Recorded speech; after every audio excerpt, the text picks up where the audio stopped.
Queridos amigos, con esta piscolita arranca el capítulo de hoy de Cultura Verdadera. Quizá ustedes no lo saben, pero ayer se celebró el Día Nacional del Pisco. Un saludito a esta hora de la noche. Y es que, claro, se celebra un día importante porque estamos conmemorando a uno de los tragos más populares del país, uno de los bebestibles más importantes de Chile. Nada raro en nuestro país, un país tremendamente bebedor en América Latina, con un consumo per cápita de 9,6 litros anuales. El único país del mundo, junto a México, donde muere más gente de cirrosis que en accidentes automovilísticos, según informes de la Organización Mundial de la Salud. Hoy en Cultura Verdadera quisimos rescatar la tradición bebedora de Chile. ¿Por qué nos gusta tanto tomar? ¿Cómo el alcohol ha moldeado nuestra identidad nacional? ¿Cuáles son los tragos nacidos en esta angosta faja de tierra? ¿Por qué el cola de mono tiene ese nombre tan particular? ¿El pisco es chileno o es peruano? Todo eso y mucho más en nuestro capítulo de hoy. 10 de la noche en punto y hacemos un saludcito, ¿ah? Ah, qué rico. Mentiras, verdad. Y justo que mañana estoy de cumple, así que yo empiezo a celebrar al tiro. Queridos panelistas, bienvenidos a cada uno de ustedes. Una vez más nos acompaña el historiador y académico Gonzalo Peralta para darle, por supuesto, el contexto histórico a este tema relevante. Nos acompaña también el académico y doctor en historia Pablo Lacoste. Pablo, gracias por tu visita. Él es líder en la investigación respecto a que el pisco es de origen chileno. Y tiembla este estudio porque hay que indagar respecto de esas investigaciones. Estamos también con don Marco Fernández Lavé. Marco, gracias por tu visita. Profesor de la Universidad Alberto Hurtado, doctor en historia, ha publicado numerosos artículos relacionados con las políticas referidas a la lucha contra el alcoholismo y los orígenes del consumo y tráfico de drogas en Chile. Y también estamos con don Fernando Mujica, gastrónomo, sommelier profesional y también investigador. Quiero partir con el arribo de los españoles a nuestro país, los conquistadores. ¿Mito o realidad en esta historia donde muchas veces se señala que los conquistadores europeos trajeron el alcohol y generaron una verdadera debacle social? Gonzalo Peralta, quiero partir contigo discutiendo de este tema polémico por donde se le mire, ¿no? Sí, bueno, ya se consumía alcohol en Chile, en el Chile aborigen, prehispánico. Pero otros alcoholes eran básicamente fermentados de una bebida que se llamaba muday, una especie de chicha, ¿no? Preparada a base de distintos productos. ¿En qué contexto nuestros pueblos originarios consumían esos tragos, esos brebajes? Bueno, en contextos festivos y en contextos ceremoniales era un consumo habitual. En el sentido, me refiero a que era algo que estaba presente en sus culturas. Sí. ¿Qué pasa con la llegada de los españoles? A ver, bueno, lo que primero aparece como bebida alcohólica europea es el vino. Ya. Por un asunto cultural, pero también por un tema religioso. El vino es necesario para celebrar la misa. Entonces, si no está la sangre de Cristo, la ofrenda no es completa, digamos, no está el sacrificio hecho. Y además, en el caso chileno, se pudo reconocer rápidamente que el clima era idóneo para la producción de vino, similar al clima mediterráneo donde venían los españoles. Está bueno eso, o sea, hay dos puntos claves en la ecuación: el clima, la geografía, pero sobre todo, sin vino no había evangelización. Porque no había Eucaristía. Sí, se podía hacer, pero tenía que ser de una manera, digamos, había que reemplazar el vino. Y bueno, y los europeos cuando llegan a América tienen un grave problema para poder sobrevivir en este espacio desconocido, ¿no? Y al llegar a una geografía que le es similar, que le es familiar, eso producía un efecto no menor. Y bueno, se trajeron vides bastante rápido. O sea, si Santiago se funda en 1541, ya a fines de la década del 1540 había vides en Chile produciendo vino.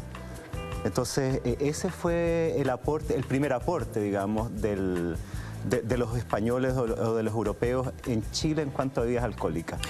Pablo, ¿qué tanto se ha caricaturizado la figura del alcohol europeo, el alcohol español impuesto en nuestros pueblos originarios? Sí, creo que lamentablemente se construyó una caricatura de los pueblos indígenas se lo asoció como, bueno, el borracho, el vicioso, que no generaba nada productivo, y lo cual realmente es algo que no se condice con lo que ocurrió, porque ellos obviamente eran un pueblo que era un pueblo laborioso, que tenía su cultura, tenían su gastronomía, ellos desarrollaban, por ejemplo, un sofisticado dominio de la técnica del ahumado, y luego vamos a tener productos ahumados de muy alta calidad, como los jamones de Chiloé.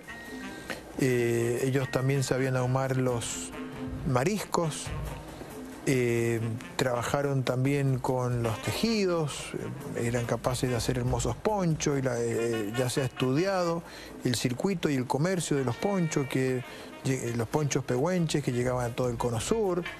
O sea, eran realmente personalidades muy trabajadoras, muy productivas. Todo el proceso de araucanización de las pampas, cuando ellos fueron a buscar ganado a las pampas rioplatenses, cruzaron la cordillera, las llevaron a la Araucanía, luego las intercambiaban a los españoles en las ferias de Concepción, y con eso los españoles la introdujeron, digamos, con mucha fuerza en el Valle Central, lo cual permitió el florecimiento de la ganadería chilena, la tradición del rodeo, la tradición de los quesos de chanco. Entonces hay muchos elementos que se debieron a la laboriosidad de estos mapuches. Entonces esa caricatura, ese estigma que se les colgó del indio borracho es una construcción intencionada para despreciarlos, ¿no? Yo creo que tenemos que ver todo lo otro, todos los enormes aportes que ellos hicieron a la construcción de la cultura del país. Marco, ¿estás de acuerdo con lo que nos plantea Pablo? Completamente, además que hay un elemento que yo creo que es importante recordar. Por decirlo así, la dinámica o el circuito de ingesta de bebidas fermentadas, como decía Gonzalo, perdón, como decía Gonzalo, en contexto festivo, como eran bebidas fermentadas, suponía un largo tiempo de ingesta, una enorme cantidad de ingesta, para alcanzar el grado de la ebriedad, para alcanzar ese momento, ¿no?, en que te despegas de lo corriente y puedes entrar efectivamente al ámbito de la celebración y lo demás. ¿Qué es lo que pasa con la incorporación de alcoholes de tradición europea? Se incorpora el aguardiente. Entonces, el aguardiente, un aguardiente que hoy día lo podemos encontrar de 40 grados, pero que en el siglo XIX alcanzaba los 65, los 70 grados. O sea, grado alcohólico para los pueblos amerindios. Y para cualquiera, digamos, pero imagínate que te cambian la dinámica de ingesta, claro, de una forma tan brutal, digamos, de que estás consumiendo una chicha que puede tener 3, 4, 5 grados de alcohol fermentado, y te lo cambian a un alcohol destilado mucho más potente, mucho más rápido en su efecto y devastador.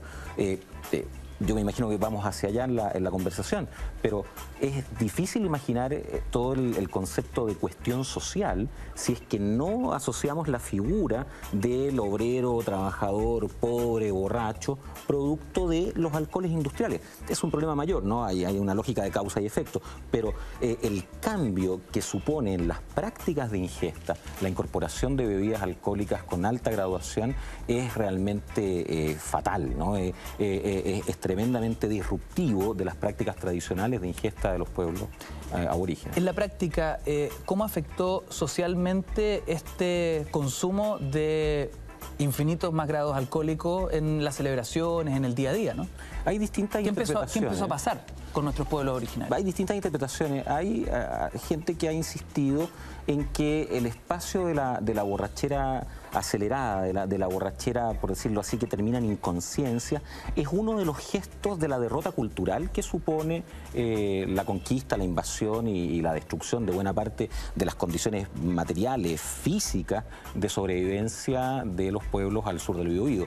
Es decir, este cambio de conducta además podría ser referido, ¿no?, a una ruptura, a un fracaso civilizacional como fue el que supuso la invasión y la conquista española. No solo cañones, entonces. O sea, cañones sí, pero para mí la pregunta es, a ver, ¿la culpa la tiene el chancho o el que le da la flecha?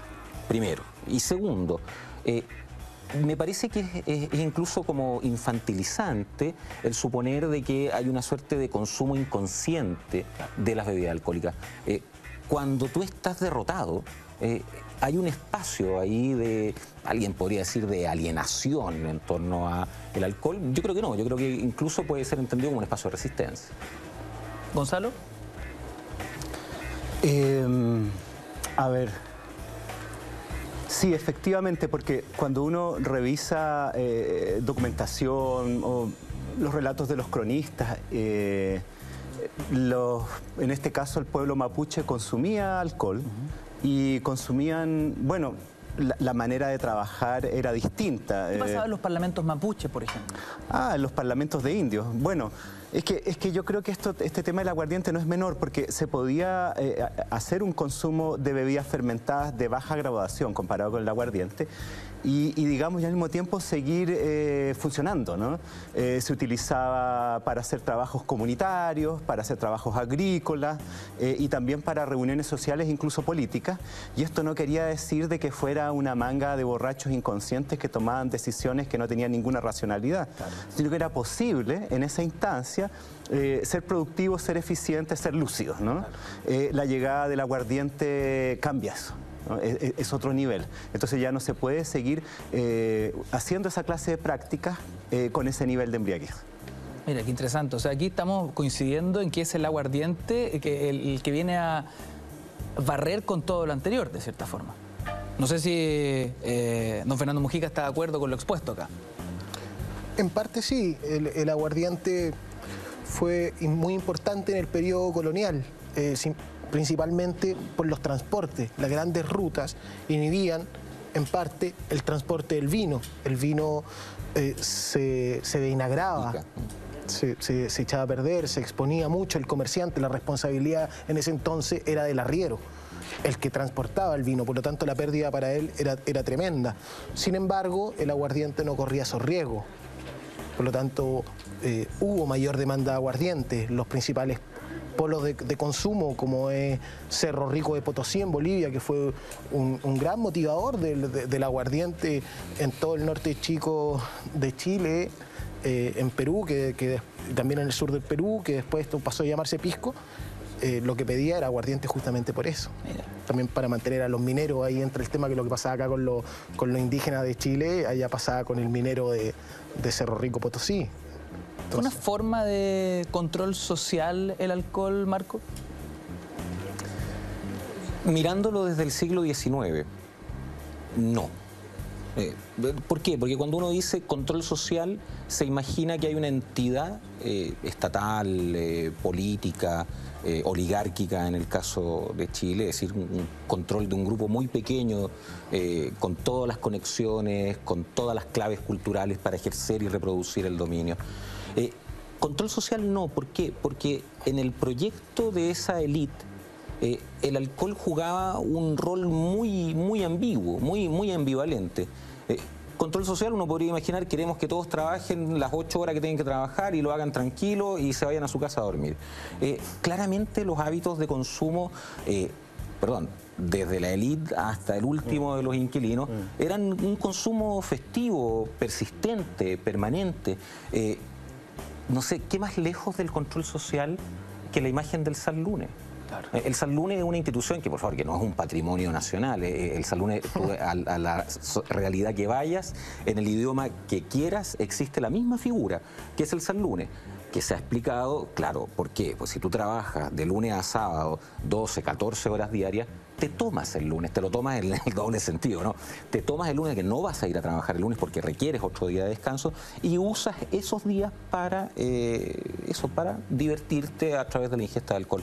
Es súper sintomático que entre las medidas para tratar de controlar el consumo, yo prefiero no hablar de alcoholismo, ¿no? Prefiero hablar de consumo inmoderado, ¿no? El consumo inmoderado que termina en la borrachera. Uno de los procedimientos, mecanismos que se implementaron en el siglo XIX y a inicio del XX fue justamente el cierre de las tabernas. Las tabernas se cerraban cuando le pagaban a los trabajadores y las abrían cuando tenían que volver a trabajar.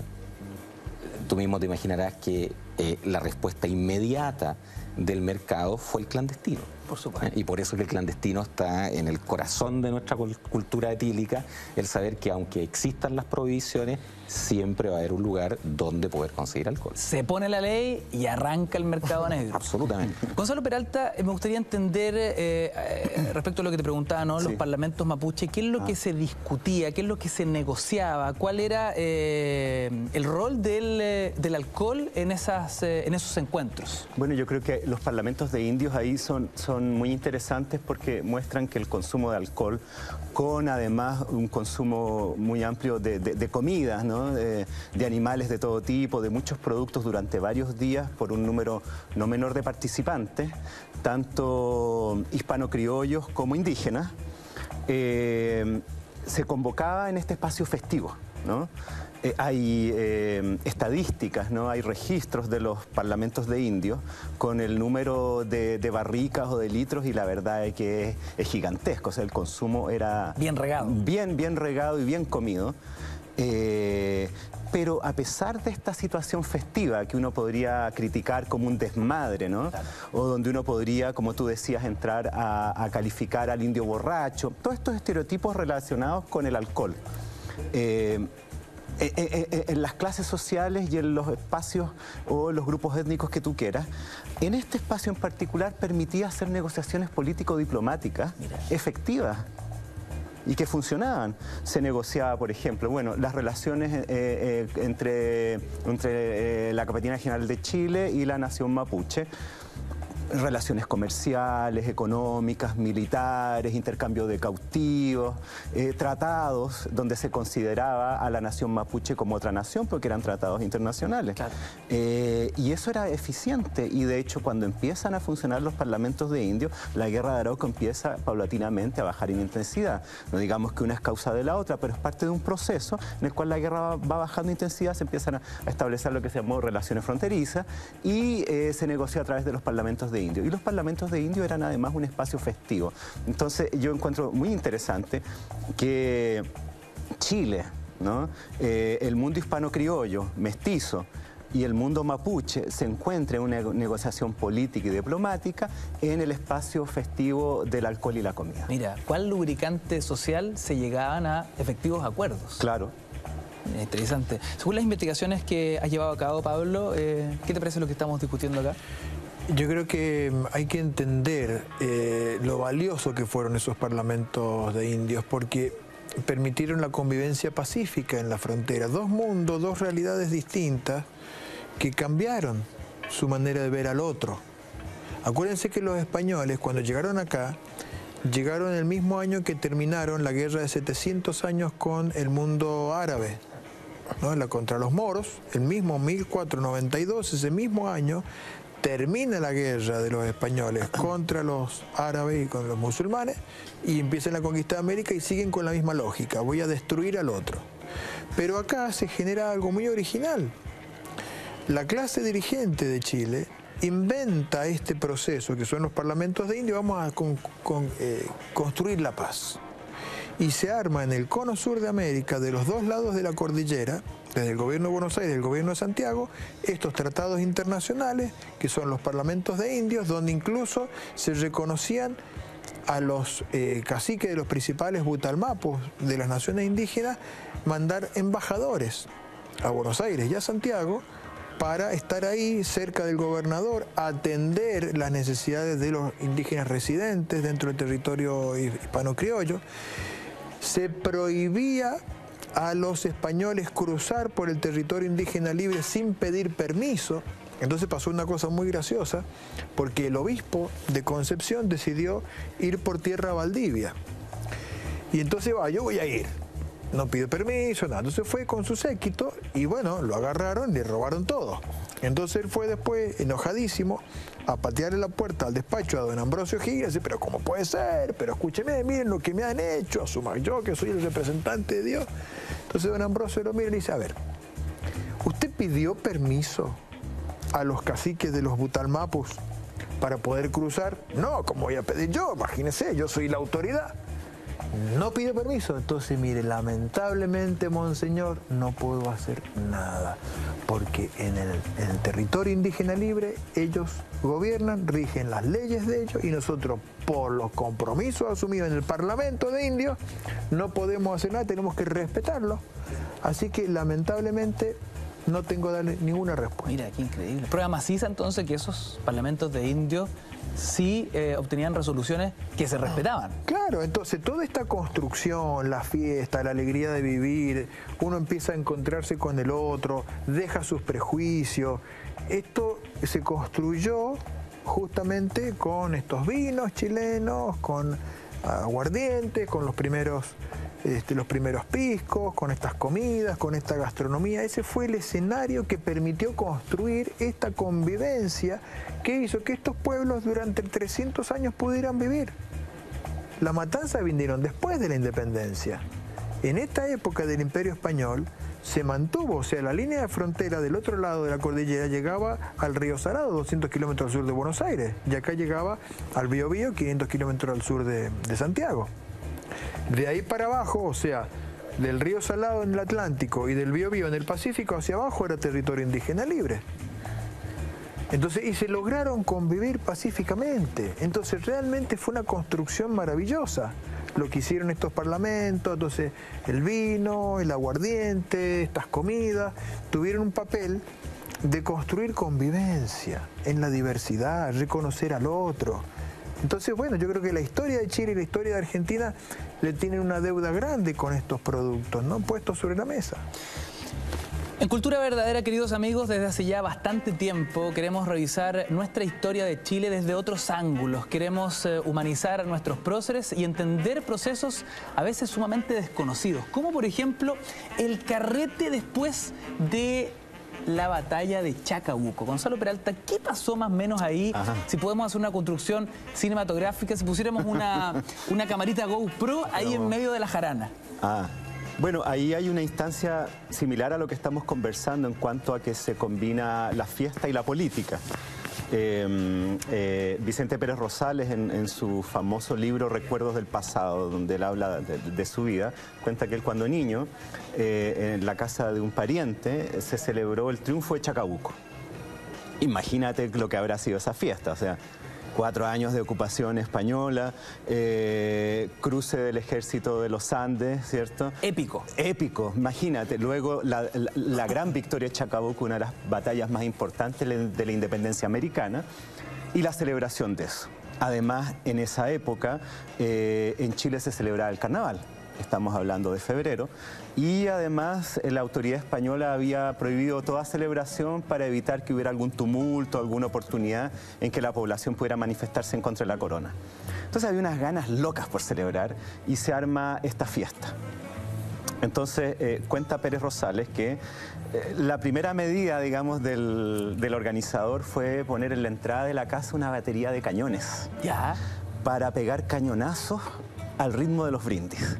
O sea, imagínate el nivel, así como el DJ de la época era cañonazo. Y bueno, empiezan los brindis, que además el tema de los brindis es muy interesante, ¿eh? Porque los brindis eran verdaderas declaraciones. Ya. Y eso persistió durante harto tiempo. No, o sea, ya simple salucas. No, nada. De hecho, podía ser bastante latero, porque si tenía un número más o menos importante de personas con ganas de brindar, se podía demorar largo tiempo el momento de beber. Se derretía el hielo. Claro, no, se iba todo al carajo. Y en este caso, bueno, empiezan los brindis, y el primero en brindar es San Martín, que era el jefe del ejército, y hace un brindis, ¿cierto?, por la libertad de América, por la unión de Argentina y Chile, en fin. Y luego hacer el brindis, mira al dueño de casa y le dice, ¿es permitido?, ¿no? Y el dueño de casa le dice, haga lo que quiera después de esto. Y San Martín tira la copa al suelo y la rompe, y todos los demás que brindan también. Porque para que otro brindis no fuera a profanar en esa copa el brindis ya hecho. Entonces cada brindis que se hacía, copa al suelo, mierda. Y según Pérez Rosales, la casa de la celebración terminó sembrada de botellas, vasos y copas rotas. Un desastre. Después de todo esa fue como una segunda batalla, digamos, con cañonazos y con pencazos. Oye, qué increíble. ¿Podemos agregar algo a eso, Fernando? Sobre esta misma fiesta, esta misma festividades, celebraciones que se hacían los padres de la patria, era un espacio donde se legitimaba el poder también. No era solo la celebración, sino que también era decir, esto es lo que nosotros tenemos ahora. Perfecto. Entonces, muchos de los platos consumidos por el virrey del Perú en ese entonces, lo arrebataron estos padres de la patria y se sirvieron en esas mesas. Entonces, fue así como estuvieron presentes en estas grandes celebraciones, algunos vinos chacolí de cierta zona específica, chicha de otros lugares, y también el queso de chanco, que era un queso de oveja en ese entonces, el jamón de Chiloé, que era este jamón ahumado que le hablaba hace un rato Pablo, que era uno de los productos estrella del periodo colonial, locos, erizo y un montón de platos de la gastronomía que simplemente eran de la élite del virrey, y cuando aparecen los padres de la patria, esto equivale a decir, le arrebatamos el poder con toda la cultura que significa estar en el poder, con todo ese estado de confort que tiene el poder mismo. Claro, brindis llenos de simbolismo. Brindis lleno de simbolismo, alimentos llenos de simbolismo. Sobre lo mismo, Fernando, la historia del vino en Chile, ¿cómo podemos empezar a describirla? Bueno, parte con la llegada justamente de los españoles, mediados del siglo XVI, las primeras vides, y se puede dividir en tres partes que son los tres grandes periodos potentes que ha tenido la historia del vino. Está periodo colonial, ¿ya? Mediados del siglo XIX, que es esta irrupción francesa, con todo lo que lleva en gastronomía. En el caso del vino, trae una revolución con el cambio de las variedades vitivinícolas. Los vinos que hay hoy en el mercado son, por lo general, de herencia francesa, vino de uvas Cabernet Sauvignon, Sauvignon Blanc, Chardonnay, que van demonizando todo lo español. El concepto francés, eso es lo que hace. Entonces la cepa país, la moscatel de Alejandría, las torontel van quedando mal miradas, por decirlo así, tanto por los consumidores de la élite como por los productores, porque aparecen los tecnócratas, los primeros agrónomos, viene con esto. Y entonces esa es la segunda revolución, aparece esta variedad francesa. Y la tercera ya pasa en la década del 80, cuando el país empieza a mirar con alas de exportación, el libre mercado, el otro cambio económico, y también ya sale un poco la industria del vino del consumo nacional, de esta producción, de esta valorización campesina, deja Chile eso de lado y pone su ojo en el extranjero, lo que hoy resulta que Chile exporta el 80% de la producción del vino. O sea, hay todo un vuelco en eso. El 80% se exporta. Claro. Bueno, hay una historia muy interesante en torno al vino y es la historia de Cepa País. De eso versa nuestra siguiente nota. Hoy día hablamos de la historia del alcohol en Chile y cómo ha ido moldeando también nuestra particular forma de ser. Pongan atención. Su historia se remonta varios siglos atrás, cuando los misioneros españoles en Chile necesitaban un vino con el cual celebrar las misas. El requisito fundamental era que se pudiera conservar por mucho tiempo sin perder sus características. Así es como nace la Cepa País, un vino firme que ha sido parte durante siglos de nuestra historia nacional. Su gusto y aroma se han vuelto inolvidables y su prestigio está logrando que este tipo de vino vuelva poco a poco a ostentar un buen lugar en la producción nacional e incluso a cosechar éxitos en el extranjero. Hablamos de vinos jugosos, simples y cotidianos. La cepa país es nuestra cepa originaria, fundacional, que trajeron los españoles en el siglo XVI. Estamos hablando del año 1548, que llegó a través del sur, del puerto de Talcahuano.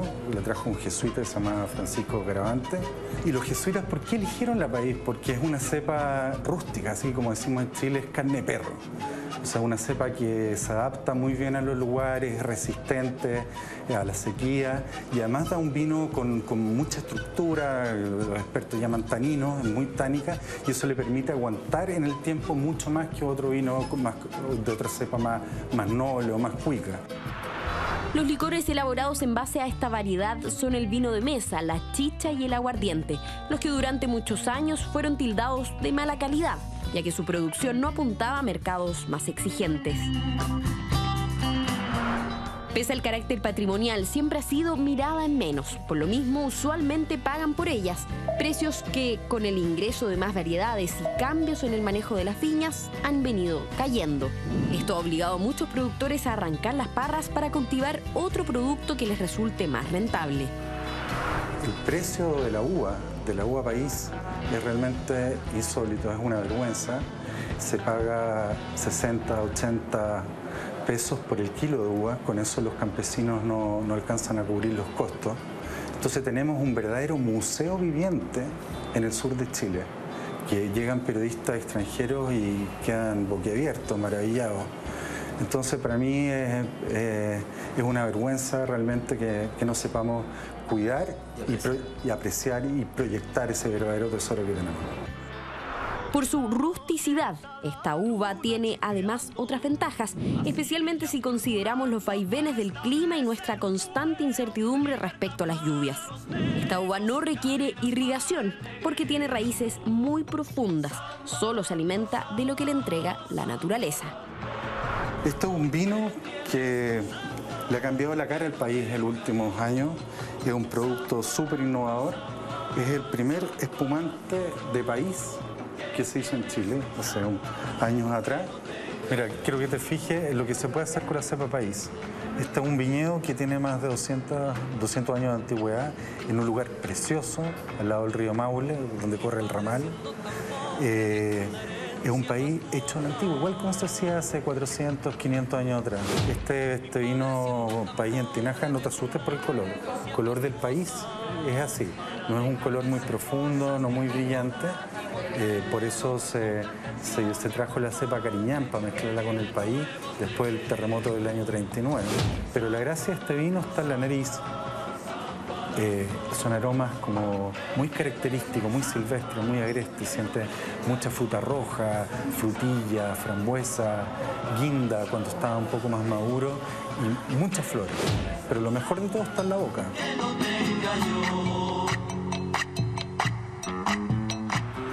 La vieja y olvidada cepa país, la base de los pipeños que se venden por garrafas, fue introducida en Chile por los conquistadores españoles. Tras las primeras importaciones de uvas francesas a mediados del siglo XIX, comenzó a excluirse de los avances enológicos y luego fue relegada a las fondas y bares de la provincia. De esta cepa noble ya nadie más habló.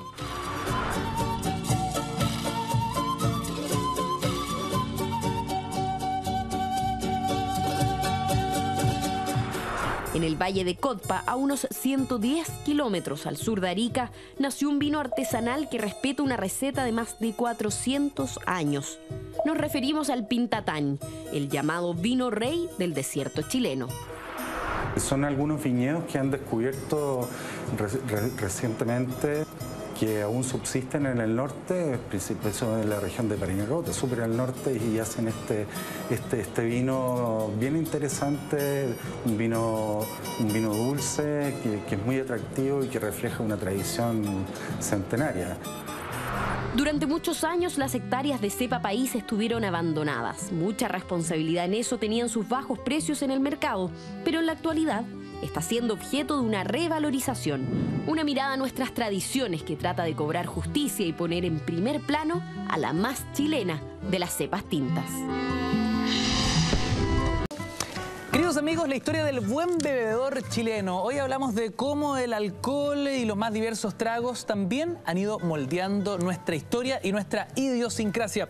Estamos en vivo y en directo, son las 10 de la noche con 38 minutos. Puedes comentar, participar y preguntar con el hashtag Cultura Verdadera @mentiras_la_red. Antes de la pausa, revisábamos una interesante nota acerca de la llamada cepa país, la cepa más antigua de Chile, ninguneada, olvidada. Es hora de que la reivindiquemos. Se lo pregunto a don Fernando Mujica, gastrónomo, sommelier profesional e investigador. Sí, tal cual lo expresaba Eduardo en la nota, es hora que reivindiquemos nuestra cepa país por algo patrimonial. Es la primera variedad que llega a Chile, es nuestra primera cepa. durante un periodo de más de 100 años estuvo en soledad acá en Chile. O sea, casi todo el vino que se hacía en ese periodo era de cepa país. Luego llegó la Moscatel de Alejandría, casi en el siglo XVIII. Por lo tanto, es una variedad muy importante dentro de la cultura de Chile. Hoy la cepa país ocupa un lugar muy pequeñito dentro de la gran industria vitivinícola. Está recién, hay un renacer de esto, una revalorización de la variedad. Más o menos para explicarlo en términos numéricos, en Chile hay una plantación de 125.000 hectáreas de viñedo, de las cuales alrededor de 7.600 son de cepa país. Mira. El 98% de ese plantado de vides de país se encuentran entre las regiones del Maule y el Biobío. Ahí llegaron, ahí podemos identificar las primeras parras. Hay una cuna, ahí dentro de la historia hay una versión que habla de Concepción como una de las primeras partes. Todavía la verdad es que hay distintos diálogos históricos en torno a esto, pero sí, es una de las cunas de la viticultura, la parte de Concepción. Por lo tanto, en el Biobío, por ejemplo, que la producción es muy pequeña en comparación a la del Maule, pero sin embargo el 50% de las uvas plantadas en el Biobío son de la cepa país. Por lo tanto, representa algo muy importante. Hay una denominación de origen hoy que se llama secano interior, que permite el uso de cepa país, y otra variedad que llega en el siglo XIX, que es la Cinsault, una variedad, y se llama secano interior la denominación de origen. Por lo tanto, hay un renacer. Estuvo muy interesante la parte de la nota cuando muestra este vino, el Pintatani, que la verdad es que Arica está casi bien olvidado con esto, en ámbitos vitivinícolas. No aparece el Valle de Cotpa en los mapas vitivinícolas de Chile, y es muy bueno que se esté reivindicando en esta nota. Este vino dulce. Es un vino dulce, hecho principalmente de uva país, es casi un 95% de uva país. Hay otras variedades de algunos estudios de Filippo Cholkowski, que ha estado en la zona, ha detectado un par de variedades más, pero principalmente variedades país. Y por otro lado, la industria, como lo mostraba en la nota de Eduardo, ha creado sus propios productos de uva país, ha mostrado la versatilidad, con este helado de Miguel Torres, este espumante. Es un vino fresco, fácil de tomar, muy ligero, pero que además acompaña muy bien distintos productos, tanto del mar como carnes, como cordero, por ejemplo. Puede variar desde un pescado hasta un cordero, entonces puede jugar con las temperaturas. Es un vino fresco, con mucha fruta, con algo floral, las frutas frambuesa, frutilla, guinda. Quiero que ahondemos algunos minutos, Gonzalo, en lo que hablábamos en el bloque anterior, ¿no? Cómo el proceso de evangelización, la Iglesia católica y todo lo que implica, trae también de la mano el consumo y uso del vino. En específico, los jesuitas, ¿qué rol de importancia jugaron en toda esta historia? Bueno, a ver, el caso de los jesuitas es la orden religiosa más potente, más poderosa y mejor organizada. Y los jesuitas poseían muchas tierras, y además los jesuitas, ya en el siglo XVIII, instalan una especie de producción industrial en Chile, ¿no? Traen curas alemanes, artesanos se les llamaba en la época, pero no es artesano que esté en Bellavista, digamos, haciendo collares, sino que es una producción industrial. Entonces, en ese sentido, ellos eran capaces de producir en grandes cantidades y de manera muy eficiente. Entonces, por eso los jesuitas se convierten en la orden religiosa que hace la producción más importante. Pero el vino en Chile, cuando llega el vino en el siglo XVI, la uva país, se planta en todas partes. O sea, uno ahora tiene la idea de que el vino solo lo producen las viñas, ¿no? Pero se producían vinos, no sé, por ejemplo, en los conventos o incluso en domicilio. Había plantaciones, había viñedos en el centro de Santiago, ¿no? Donde hubiera un espacio en una quinta. Así que la producción de vino no tenía este carácter, digamos, industrial y fuera de la posibilidad de que los particulares lo hicieran y solo debieran ir a comprar una marca. Claro, de ahí la popularidad de las parras en las casas chilenas, o me estoy yendo muy lejos, ¿no? Ah, mira, ahí puede ser, ¿o no? Que parra en la casa, ser, claro, uno puede tener ahí su producción doméstica de vinito. Claro.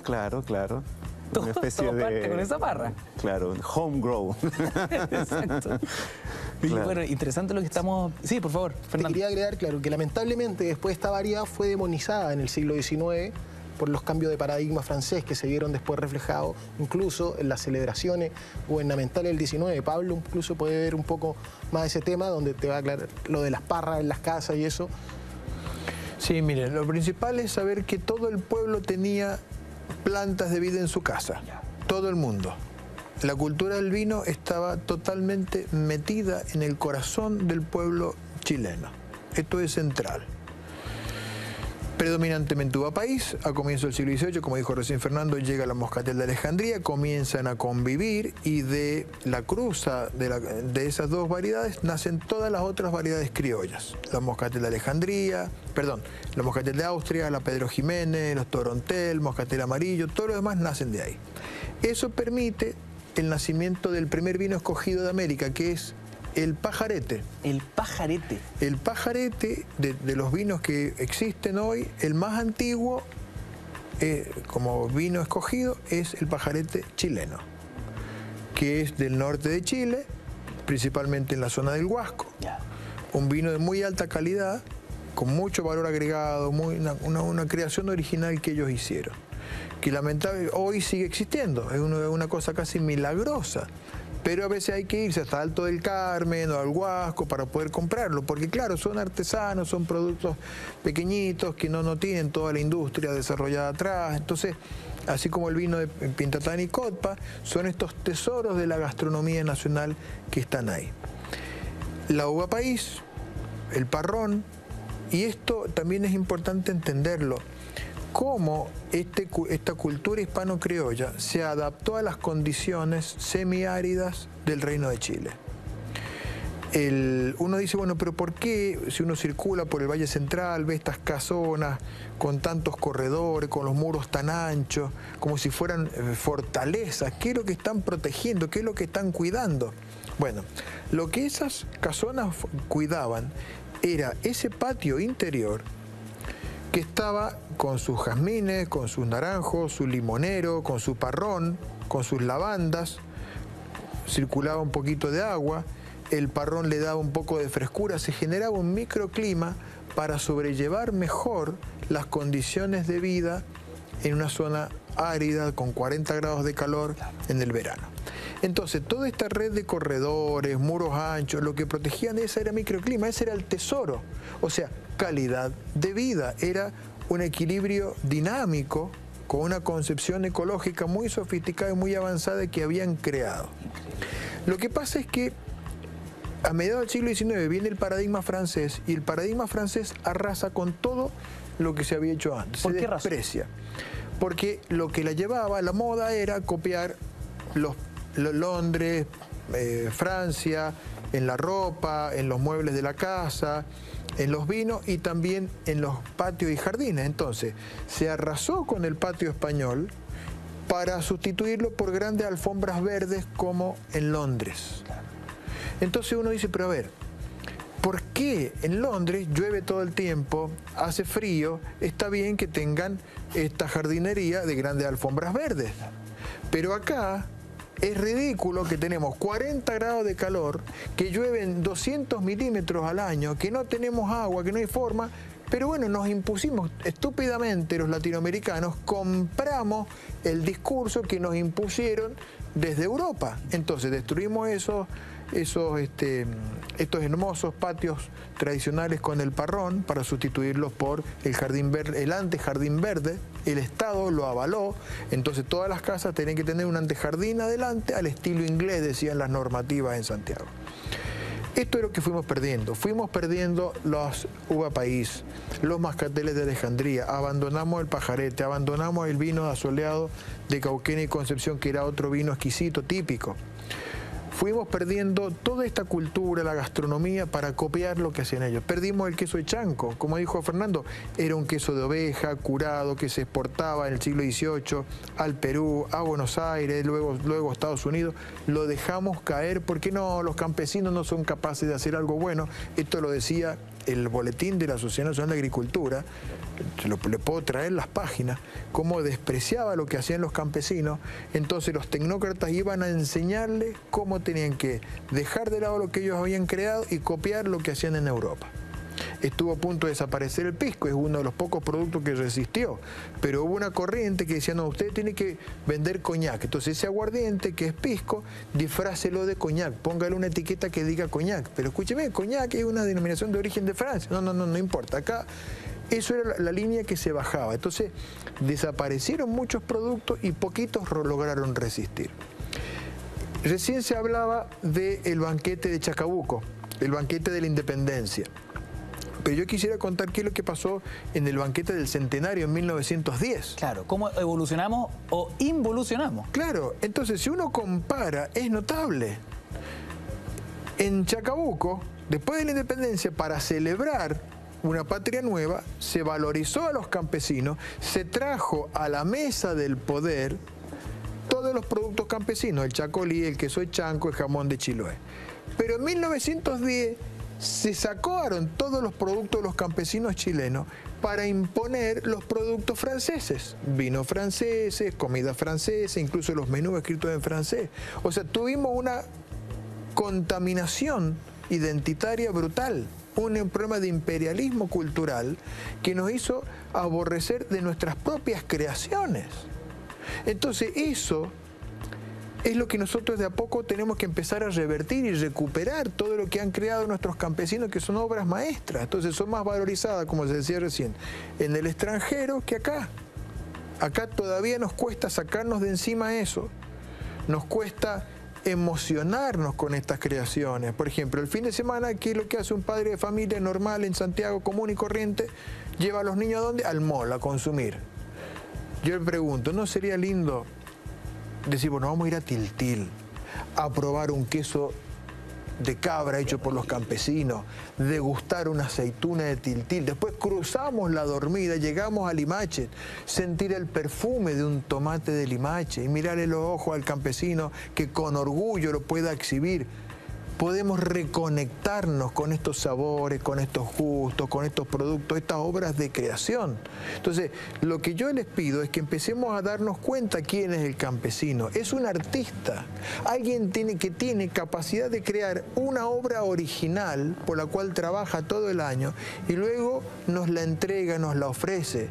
Tenemos que ver si podemos sacarnos de encima esas orejeras que nos han inyectado a través de exceso de publicidad, una ideología tremenda, para volver a conectarnos con nuestra vida cotidiana y poder disfrutar de estos sabores, de estos paisajes, de estos elementos que se han construido acá y que tienen unas raíces profundamente arraigadas en nuestra cultura. Y qué increíble lo que nos dice Pablo Lacoste, efectivamente, porque, y lo hablábamos en la pausa, ¿no? Gonzalo también se detenía en este arribismo patético, ¿no? Donde hasta las cartas del Centenario venían escritas en francés y mal escritas en francés. Claro, con faltas de ortografía. Sí. Es que tras la independencia, los países hispanoamericanos intentan separarse lo más posible de España, que es el enemigo, ¿no?, del cual se han emancipado, y además es el país que se supone más atrasado de Europa. Entonces, para ser países modernos, se debe optar por otros ejemplos, y los ejemplos son Inglaterra y Francia. Entonces, ahí inmediatamente todo lo que tenga que ver con la tradición española es desdeñado y se abrazan estos nuevos proyectos civilizatorios, ¿no?, que es lo francés y lo inglés, y sobre todo desde la élite, y desde la élite empieza a derramar hacia abajo, ¿no? Y eso va por las costumbres, por los hábitos y por el consumo de la élite, que luego empieza a ser imitado por los otros grupos sociales. Entonces, de ahí la preeminencia de lo francés en la comida y en la bebida, y lo inglés, ¿cierto?, en ciertas conductas, en el vestido, ¿no? Y por eso ocurre esta situación tan triste de que estos productos originales y de tanto valor son abandonados por intentar copiar estas modas extranjeras y adaptarlas al país para ser modernos. Oye, bueno, a mí me gustaría hacer una acotación un poco a contrapelo de lo que se ha dicho hasta acá. Estando de acuerdo en la importancia que tienen ciertas prácticas gastronómicas, ciertas prácticas del ritual social reconocidas como propias, ¿no?, en términos de unificar a una comunidad, etcétera, yo creo que hay dos elementos para matizar. Primero, es imposible pensar en una cultura que no circula. O sea, una cultura que se queda encerrada en sí misma y que no da y recibe de afuera, de verdad, puede que haya un discurso hegemónico atrás, puede que hayan, por decirlo así, condiciones de imposición de ciertos contenidos que están desequilibrados. Pero suponer que hay algo prístino, puro, que debe ser conservado como una suerte de patrimonio intocable, me parece que las culturas que hacen eso terminan desgastadas, terminan anquilosadas. Si eso mismo que estamos diciendo acá, si la gente en Inglaterra no tomara vino chileno, porque dijera, no, en Inglaterra solamente tomamos ginebra, sería empobrecerse. Pero, en segundo lugar, a mí me parece importante destacar de que en la cultura etílica chilena hay convivencia, hay una suerte de cosmopolitismo. Y eso a mí me parece saludable. Quiero poner un solo ejemplo, porque bajo la lógica que hemos estado acá, con esta lógica del patrimonio de ciertos productos, ¿qué hacemos con la cerveza? O sea, la cerveza en Chile se produce desde mediados del siglo XIX. La cerveza en Chile a inicios del siglo XX, la industria cervecera chilena es una industria de proporción, una industria de vanguardia, una industria que, es verdad, se comporta como toda empresa en términos de que un gran productor empieza a devorar a todos los pequeños productores, pero digamos, a mí me parece que hoy día es súper reconocible que una de las prácticas, uno de los circuitos más dinámicos de la producción de bebidas alcohólicas en Chile hoy día son las microcervecerías, son las cervezas artesanales. Entonces, ¿cómo decir? O sea, si no fuese por la capacidad de incorporación de nuevas técnicas, de nuevos sabores, de nuevos registros, de nuevas prácticas de consumo, no sé si seríamos felices si no hubiéramos quedado tomando pajarete, digamos, o sea, solamente pajarete. Pablo. A ver, perdón, pero creo que acá estamos en un punto crítico. Yo entiendo que hay que estar conectados con el mundo, que hay que tener la mente abierta y todo, pero acá lo que pasó es que hubo una destrucción del patrimonio gastronómico de toda América Latina. No hubo un mestizaje de lo que venía de afuera con lo que ya está. Arrasaron con todo, incluso nuestros tecnócratas fueron sacerdotes de esa religión, enseñándole a los campesinos que lo que ellos hacían no servía. El queso de Chanco, que era un queso de altísima calidad, como el queso manchego español actual, un queso de oveja curado, que sin refrigeración era capaz de llegar a California, a Lima o a Buenos Aires. Ese tesoro lo perdimos. ¿Por qué? Porque los tecnócratas empezaron a enseñar a los campesinos que lo que ellos hacían no servía y eso no podía funcionar. El jamón de Chiloé, que era el jamón que se llevaba a la mesa del virrey del Perú, exportábamos 12.000 jamones en el siglo XVIII, un producto hecho por campesinos pobres, porque en Chiloé no había haciendas, eran campesinos que criaban sus chanchos en sus propias casas, dentro de la casa literalmente, por el frío, incluso los ahumaban en sus propias casas, era una obra de arte. Era un jamón ahumado que utilizaba las técnicas que habían desarrollado los indígenas previamente. Ese producto se perdió. O sea, perdimos un precioso patrimonio gastronómico. Hace unos 4 años se hizo un estudio comparativo qué pasó en América Latina y qué pasa en Europa, situación de los productos con indicación geográfica. América Latina 35, Europa 4.600. Nos despojaron de todo. Esto no pasó solamente en Chile, pasó en toda América Latina. Entonces, esto es un poco lo que a uno siente que le duele, no para hacer únicamente los productos de acá, porque sería tonto, pero sí volver a redescubrirlo, porque nosotros nos hemos dado un tiro en los pies y hemos vuelto a ser productores y exportadores de materias primas.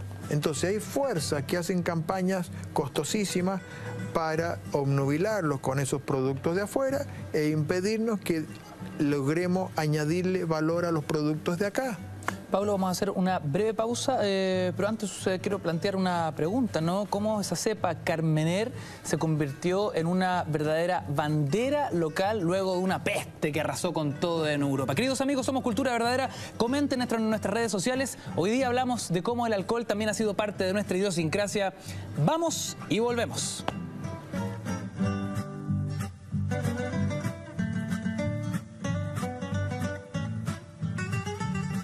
esta hora de la noche los invitamos a degustar la excelencia de la gastronomía peruana con el mejor pisco sour de la capital, restaurante Pisco Sour, ubicado en pasaje Plaza Egaña 68. Puedes visitar su página web en piscosourplazegana.cl o llamando al fono delivery 22895-4751. Ya lo sabes, restaurante Pisco Sour, el mejor sabor peruano. Hoy hablamos de la relación entre el alcohol y nosotros, los chilenos, cómo algunos tragos y cómo nuestra historia etílica ha ido marcando también nuestra idiosincrasia. Antes de la pausa hablábamos del Carmener y esta cepa icónica que luego de una peste que arrasa con todo en Europa, nos pone a nosotros en el mapa mundial. Y quiero partir con Fernando Mujica para que nos explique esta historia que, convengamos, es todo un emblema. Sí, es casi una novela épica lo que sucede con el Carmener. Una novela épica. Pasa que la filoxera, que es esta plaga que tú dices, devasta el viñedo en Europa. ¿Cuándo fue eso? En la segunda mitad del siglo XIX, casi finales del siglo, y extermina gran parte del viñedo en Europa. Esto genera un montón de problemas, no solo la desaparición de algunas cepas del continente, sino que también falsificaciones de vino en el mundo, dado que no alcanza la producción de vino mundial para abastecer el consumo mundial, empieza falsificación de ciertos vinos principalmente con denominaciones de origen, como los vinos de Bordeaux, los vinos del Médoc, por ejemplo, los vinos de Rioja. Y también esto se inicia en el mundo el concepto de denominación de origen. ¿Ya?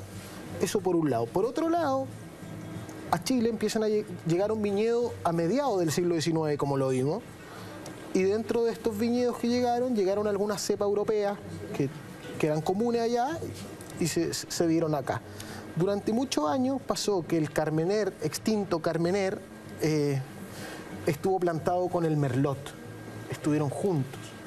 Nadie había identificado la diferencia, nadie dijo jamás que esto no era Carmener. O sea, estaba ahí totalmente dormido. Estaba ahí oculto, estaba dormido, estaba en el letargo del conocimiento, pero por razones en parte obvias. El vino antes de la década del 80 se hacía con todas las variedades, no existía este modelo monovarietal que se impulsa en el Nuevo Mundo después de la década del 80. Por lo tanto, cuando se impulsa este modelo monovarietal, de poner solamente Cabernet Sauvignon, Merlot en las etiquetas, se van examinando y estudiando las variedades de vino. Y fue en el estudio del Merlot cuando comenzaron a identificar una variedad distinta que no coincidía con las características de un Merlot.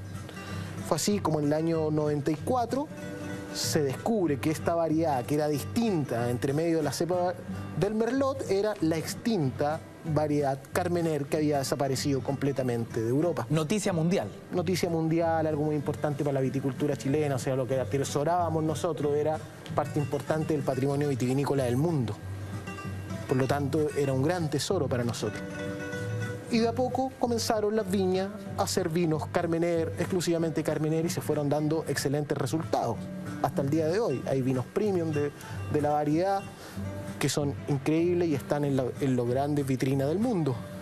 Entonces fue así como se inició un proceso a partir del año 94 que hoy ha consolidado la variedad al más alto nivel. Hubo, por otro lado, gente que empezó a instar para que la Carmener fuera el emblema de Chile. Pero finalmente la industria decidió que la diversidad fuera el emblema de Chile, o sea, que Chile fuera un país muy diverso, que hoy en día está entrando la cepa país y han entrado otras variedades. Pero el Carmener es una de esas, es parte importante de nuestro emblema. Ahora, ¿el Carmener se volvió a expandir en el mundo? Se está expandiendo en Bolivia, en China, en Rusia, Polonia, Francia está llevando, o sea, hay una gran expansión con asesorías de enólogos chilenos también, que lo han podido llevar ¿Y a partir de las cepas de acá? A partir de las cepas encontradas. De las sobrevivientes de acá empezaron a... Claro, pues esto se extinguió en todo el mundo, entonces fue un gran hallazgo.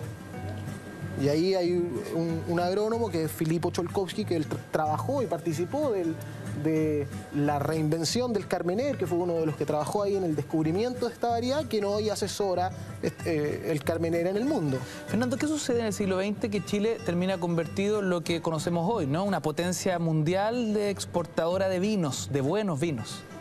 Claro, esto es la economía de libre mercado, más o menos los historiadores lo pueden explicar mejor con el tema del modelo Chicago Boys, libre mercado, por lo tanto Chile se transforma en un país exportador de materias primas, tanto en las grandes potencias que tenía Chile de exportar, los grandes productos, uno de estos es la agronomía, otro era el tema forestal, la minería, por otro lado, eran los grandes recursos que tenía el país, y en tema agronómico, bueno, el vino era uno de estos productos, o sea, hoy Chile, hay que entender, es el cuarto exportador del mundo en tema vitivinícola, es el primero exportador mundial de uva de mesa, el primer exportador mundial de cereza, el tercero, el cuarto de kiwi, duraznos, manzana. Entonces, muchos productos agrícolas, Chile está ocupando un gran espacio en la plataforma mundial.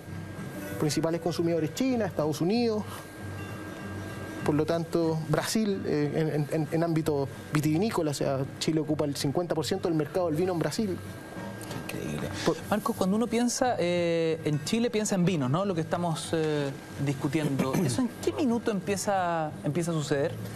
El camino es muy largo y yo creo que, claro, junto con el cambio de modelo que significa el inicio de la dictadura, hay un componente ancestral del trabajo sobre el vino que a mí me parece que uno de los hitos, una de las fechas importantes de recordar es la organización de la Quinta Normal. O sea, la Quinta Normal, estas cepas que se traen desde Francia son, por decirlo así, clínicamente trabajadas en la Quinta Normal, que es un establecimiento científico con fines productivos de vanguardia, de punta para la época. El ingreso sistemático de cepas francesas, yo por lo menos lo logré documentar desde 1870 en adelante, por lo menos. Es probable que antes también haya habido, ¿no? Yo hablo de lo que yo trabajé, digamos, 1870. Eso genera una expansión permanente en la superficie plantada dedicada a la producción de vino. Hablábamos en la pausa, ¿no? A inicios del siglo XX, Chile llega a tener 100.000 hectáreas de viñedos destinados fundamentalmente al mercado interno. La exportación, el cálculo es el siguiente, ¿no? Más o menos para la primera década del siglo XX, podríamos establecer que la producción nacional de vino alcanzaba entre 300 y 400 millones de litros. Éramos 4 millones de habitantes, 3 millones de habitantes. Producíamos 300 millones de litros. Se exportaban 5 millones de litros. Y el mercado era robusto, ¿no? Es decir, lo que se producía se consumía. Entonces, se tomaba. Sí, hay etapas en que los precios son tan bajos que se tiran al río. La imagen de tirando decenas de miles de litros a los ríos es una imagen recurrente en el mercado, porque es la única forma de lograr estabilizar los precios. O sea, hay un momento en que no puedes vender el vino tan barato. Hay un momento en que no puedes, además del vino, se vinifica alcohol. Tú puedes sacar alcohol también del vino. La política del Estado era tratar de contener ese tipo de proceso, comillas, industrial de producción de alcohol, porque se beneficiaba y se privilegiaba la elaboración de aguardientes agrícolas, la elaboración de pisco. En ese recorrido, ¿no?, el Estado apostó una y otra vez por la exportación. Hay incluso polémicas morales, ¿no? ¿Cómo es posible que consideremos que una forma de disminuir el consumo excesivo de alcohol entre la propia población es exportándolo? Y ahí la gente decía, a mí qué me importa lo que hagan los del otro país, yo me voy a cuidar a los míos y los que hagan lo que hagan los del otro país, a mí qué me importa. Pero la medida quizás, las medidas, el paquete de medidas más relevante al respecto fue el otorgamiento de una prima a la exportación, no una prima a la hija de mi, no, sino que de un monto por cada litro de vino exportado, el exportador recibía un premio. Un premio que muchas veces superaba el monto, el costo de lo que se estaba exportando. O sea, doble ganancia. Como te imaginarás, esto desató inmediatamente una ola de corrupción. Estamos en Chile, ¿no? ¿Por qué? Porque la asociación de viñateros, que era la asociación que eran los que tenían mayor cantidad, no eran los que producían más, ¿no?, pero eran los que tenían las cepas más trabajadas, los que tenían las viñas más grandes. ¿Qué es lo que hicieron? Armaron este consorcio, ¿no?, de viñateros, se hacían con las primas, exportaban vino de última calidad, la presencia inicial del vino chileno en Europa es escandalosa. Lo que tú decías, la falsificación permanente de vino, el vender un vino Rin, el pretender vender un vino Rin en Alemania, la devolución de embarques completos. Entonces, sin embargo, exportaban esa calidad, muy mala calidad, y recibían la prima. Entonces se produjo un momento, esto son denuncias en el Parlamento, ¿no?, en donde la Asociación de Exportadores ponía el dinero de las primas en depósitos e interés que nadie controlaba, recibían los beneficios del interés, recibían el beneficio de la prima y exportaban basura. ¿Cuándo revienta este escándalo? Esto es, Sañartu lo plantea, que es el senador por Concepción, antes de la década del 20, será el año 19, lo mismo también, por la Primera Guerra Mundial se produce un boom de demanda por vino porque los viñedos franceses están destruidos. Es difícil no incorporar la dimensión del combate al consumo inmoderado con las políticas de promoción. Por eso yo trataba de decir al inicio, ¿no?, la relación que el Estado de Chile ha mantenido con las bebidas alcohólicas es una relación media esquizofrénica. O sea, por un lado, ha tratado de perseguir, de disminuir, incluso de criminalizar el consumo, pero por otro lado ha beneficiado sistemáticamente a algunos productores y a algunos consumidores. Para poner solamente un ejemplo, y me callo, pero en Chile hubo zonas secas. O sea, en Chile, en la década del 20, se estableció que habían zonas en donde no podía ingresar, no se podía consumir bebidas alcohólicas. Por ley, no todo el país, nunca hubo prohibición, pero en las salitreras, en las industrias mineras, se definió en el carbón, se definió zonas de trabajo arduo. En zonas de trabajo arduo, es decir, donde había muchos trabajadores... Ley seca.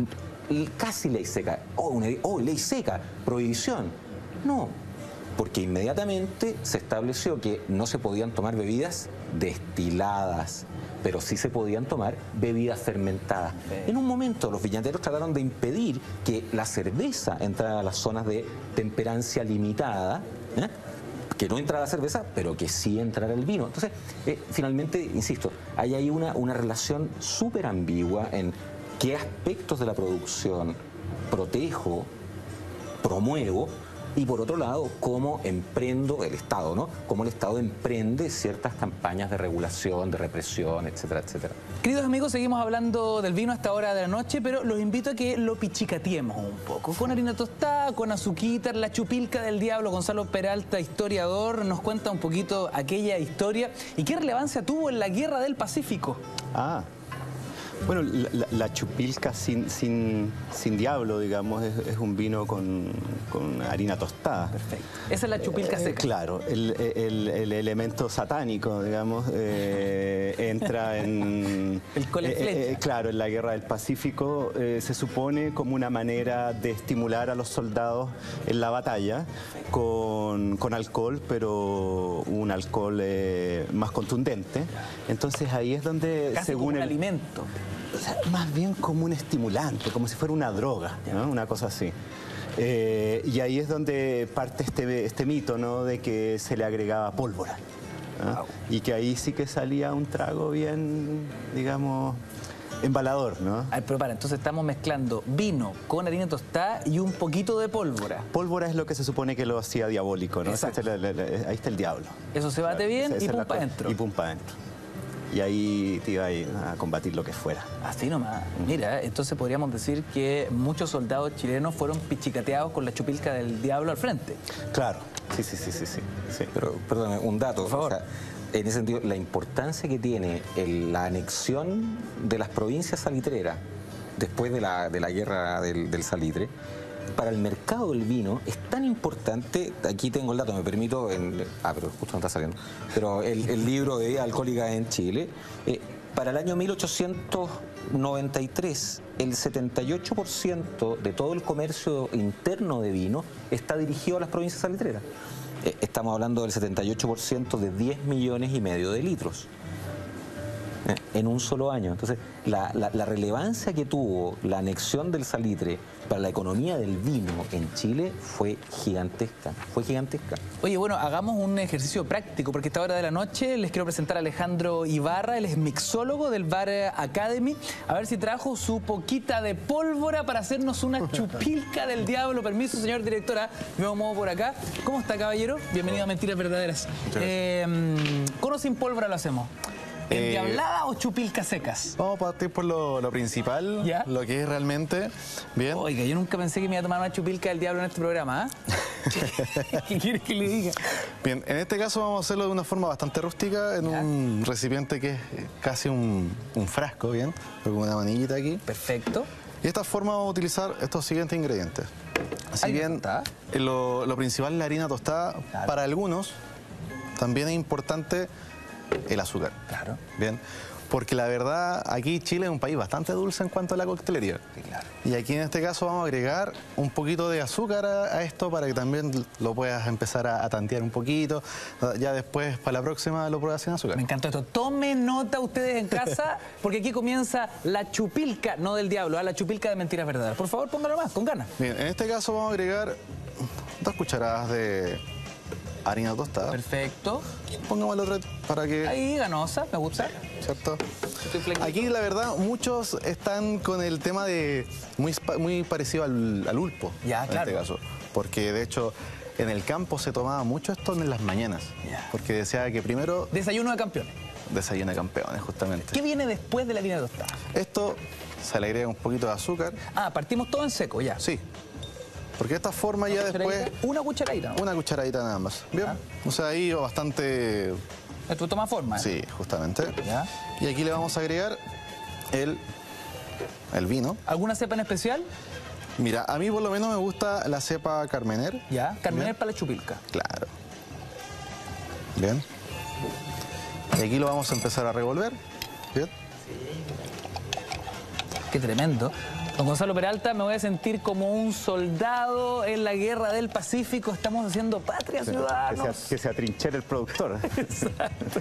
Y la idea es que este quede de un color más o menos así. ¿Bien? O sea, que se note ahí la harina, parece ¿cierto? como un juguito de frambuesa. Claro, o sea, ahí, bueno, todos se van por eso. Bastante espeso. Esto se bate y pum para adentro, no requiere refrigeración, no, para hielito, ni una hueá. Para verano es recomendable el hielo para darle un poco más de frescor, pero ya en invierno no es necesario. Señor director, voy a probar a partir de este minuto una chupilca. A su salud, ¿ah?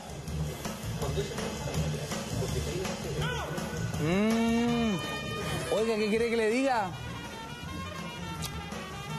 Si usted va a la guerra, póngase su casco. En este caso, una chupilca. Oye, soy bueno, hombre. Yo, honestamente, yo a la chupilca no la tenía ni una fea.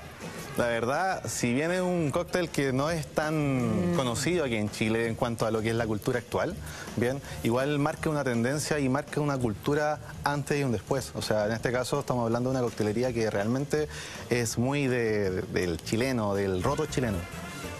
Y la idea es conocerlo. Cambiemos las cosas. Esta cosa de ir al bar sofisticado, pirulo. Yo la próxima vez que vaya a tomarme un copete, señor, disculpe, ¿me puede traer una chupilca, por favor?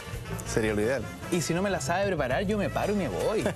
Vuelvo en algún minuto. A permiso. Gonzalo Peralta, discúlpeme, pero yo creo que si vamos a hablar de historia, hagamos un conocimiento empírico, ¿no? Le quiero dar un poquito de chupilca para que la prueba está bien rica. Ya, a ver. Yo no le tenía mucha fe, pero está bien buena. Mire, se le empina el historiador. ¿Qué tal? No está mala. Que le trae reminiscencias de los guerreros del Pacífico. Como el mate. El experto en vino y dice que no toma vino. Pura piscola. Pura piscola, me gusta. Esto es como desayunar. Exacto, es desayuno de campeones. Pero permiso. Oye, cuando hablamos... Podríamos guardar para ahí va, la mañana. Qué bonito esto, cómo compartimos una chupilca con cada uno de nuestros panelistas. Hablábamos de vino y queremos hablar también del terremoto. Otro clásico, cómo se prepara y cuál es su historia. Pongan atención a esta nota de Mentiras Verdaderas.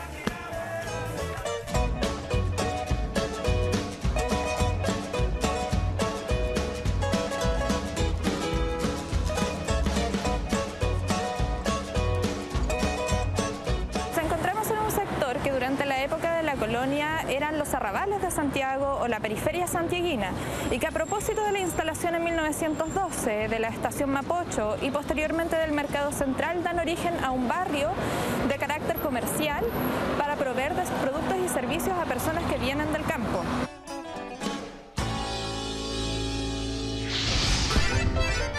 Lo que hoy día es la calle Esmeralda era originalmente la calle de las Ramadas, conocida por ubicarse en este sector Ramadas y Chinganas, que eran lugares de festividad popular donde mujeres administraban espacios de consumo de alcohol, donde se tocaba música, se cantaba de buena gana, y por eso a mis espaldas está todavía la Posada del Corregidor, un lugar donde se consumía vino y licor de distinto tipo. En la calle Yavilú y a un costado del Mercado Central se encuentra el último bastión de esa vida festiva y popular y bohemia que nosotros caracterizaríamos como un barrio popular llamado Barrio Chino o el Barrio Mapocho, y esa es La Piojera.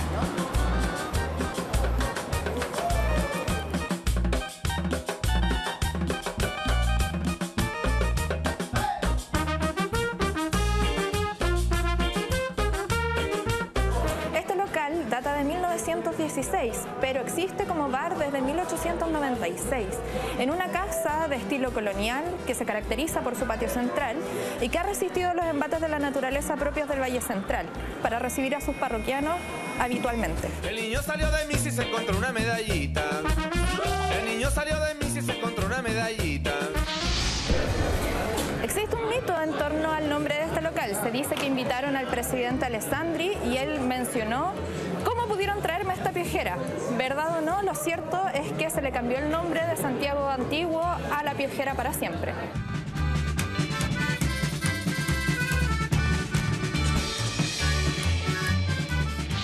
Originalmente acá solo vendían licor, pero como estaban cerca del Mercado Central, traían carne o traían pescados o mariscos, y el local les proveía de servicios, de cubiertos y además de fuentes donde pudieran preparar su comida.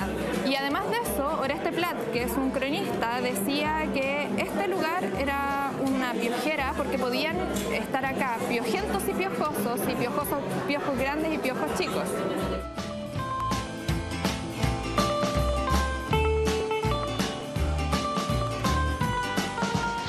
Don René, yo sabía que este local es súper popular y tradicional porque toda la bohemia santiaguina pasaba por acá. Me dijeron que Pablo Neruda era asiduo de este lugar. Correcto. Y Jorge Atelier también le gustaba venir a empinar el codo acá. Y me dijeron que el nombre tenía que ver con que había venido un periodista extranjero para el terremoto del 85 y había dicho: este sí que es un terremoto, refiriéndose al trago, y que lo había dicho en El Hoyo. ¿Es así? Claro, parte de eso es así. Es decir, el primer terremoto se hizo en El Hoyo, pero después la piojera, es decir, ahí se hacía con helado de piña, pero de agua. Y nosotros lo perfeccionamos y lo hicimos con helado de piña, pero de leche. Y dura el helado casi hasta el final. Si el terremoto en el fondo, se le puso el nombre porque, bueno, no a todo. Después del segundo y tercero ya se te mueve el piso. Nosotros teníamos el terremoto con Fernet y con Granadina. Y Granadina es más para las damas y Fernet más para los varones. ¿Podemos probar uno? Te enseño. Ya. Claro que no, te voy a enseñar a ti porque me caíste muy agradable. Y a nadie más porque este secreto de la piojera. Ya. Vamos para acá.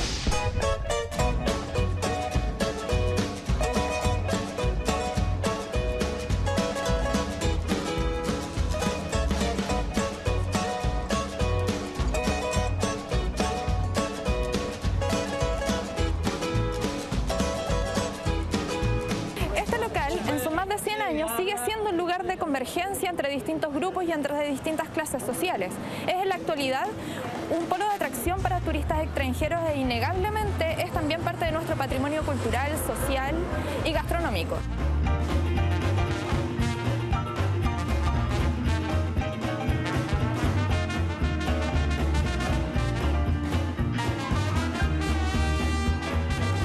La La historia del terremoto a esta hora de la noche. Hacemos Cultura Verdadera, 23:29 minutos. Aprovecha nuestras redes sociales porque estamos en vivo y en directo para comentar y dejar ahí también tus preguntas. Don Fernando Mujica, usted que ha escrito del Pipeño y también ha incluido en esas investigaciones al terremoto, ¿no? ¿Qué puede acotar en torno a esta investigación?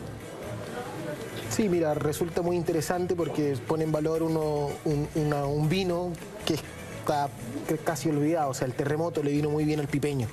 Así como la fiesta del 18 de septiembre le viene muy bien a la chicha, el terremoto le hace muy bien al Pipeño. Entonces, así durante todo el año la gente puede consumir este vino y los productores comercializarlo. ¿Cuál es la diferencia entre el Pipeño y un vino blanco convencional? Digamos, ¿cómo se distingue uno del otro? Sí, mira, hoy legalmente no hay ninguna ley que diga este es Pipeño y tiene que tener estas características, pero simplemente se nota en el sentir popular. En el Chile tradicional hay gente que siente, que hace y vive el Pipeño, que se hace principalmente con estas variedades criollas. Esta uva española que conversamos en un momento, la Moscatel de Alejandría, la Torontela, hay pipeños de tinto con la variedad país, por lo tanto se va construyendo un imaginario dentro del Pipeño. Pipeño también se dice que toma el nombre por la pipa en la cual se hace fermentar y se guarda el vino. Ah, mira. Entonces, ¿tiene más grados o menos? ¿Cuánto tiene? No, 12, no, está ahí entre 12, 15 grados, no cambia, no hay un tema de graduación, pero como no hay una ley tampoco se puede establecer, no existe la denominación de origen pipeño, algo que también el Estado tiene una responsabilidad pendiente en ese lado. Yo quiero aclarar algo. El Pipeño tiene también una historia épica detrás. Nosotros tenemos en Chile que 3 grandes empresas concentran casi el 80% del mercado. La inmensa mayoría de los viticultores están condenados a malvenderles la uva a estas 3 grandes empresas que manejan todo y casi no los dejan vivir. En cambio, los del Pipeño son viticultores que tienen otra actitud y que nosotros vamos a hacer nuestro vino, no le vamos a malvender la uva a las grandes empresas, vamos a hacer nuestro vino, nuestra identidad y vamos a ir al frente. Nosotros somos empresarios, somos autónomos y vamos a ir con esto, que es nuestro producto típico. Entonces, cuando llega a una mesa, detrás de eso hay un campesino valiente, un campesino con orgullo de sus uvas, de sus tradiciones, de sus recursos, de su paisaje, que quiere seguir viviendo ahí. Lamentablemente, por ejemplo, en la cuenca del Itata hay muchos que tuvieron que rendirse. Avanza la frontera de las forestales, van destruyendo todos estos pequeños paños de viña de los pequeños viticultores, se van perdiendo siglos de historia, pero hay algunos que heroicamente siguen aguantando ahí. Y ellos son los que elaboran el Pipeño y son los que llegan, ¿no es cierto?, a La Piojera, a estos lugares, y que de a poquito hay gente que ha conectado con ellos y ha empezado a comprar el Pipeño. Mire, qué increíble. Por eso la bravura del Pipeño. Algo de eso hay. Interesante historia. ¿Algo que contar, caballeros? Amantes del terremoto, no lo sé. No. ¿No en particular? No. O sea, yo encuentro muy interesante y muy valioso que se rescaten cepas y variedades propias y con una historia. Y yo creo que esa es una herramienta muy potente en el mundo globalizado, ¿no? Porque con la invasión o la irrupción de tantos productos, y uno lo ve en la ciudad, ¿no? Comidas internacionales de todos lados que hace 10 años atrás no existían, o por lo menos no, con esa variedad, la manera de poder instalarse en la globalización es relevar lo propio, ¿no? Y por eso yo creo también es que ha ocurrido esta nueva valorización de la cepa país, y no sería nada raro que otras cepas o variedades también puedan ser rescatadas y puestas en vitrinas, ¿no?, como productos propios y valiosos para poder competir en ese espacio. Bueno, pasamos del terremoto a la historia del pisco. Arrancábamos el capítulo de hoy contextualizando que ayer, domingo 15, se celebró el Día Nacional del Pisco. Y Pablo Lacoste ha desarrollado interesantes estudios en torno al Origen del pisco, una discusión que parece bizantina, ¿no? El pisco es chileno, el pisco es peruano, pero efectivamente, Pablo, ustedes han llevado a cabo una investigación muy seria, rescatando documentos perdidos, olvidados, que van dando luces más concretas, macizas en torno a al verdadero origen, ¿no? del pisco como licor. Sí, hicimos una investigación muy a fondo, con muchos documentos del Archivo Nacional, documentos del Instituto Nacional de la Propiedad Industrial, viendo todas las etiquetas, cómo evolucionaron las marcas comerciales, con sus registros oficiales.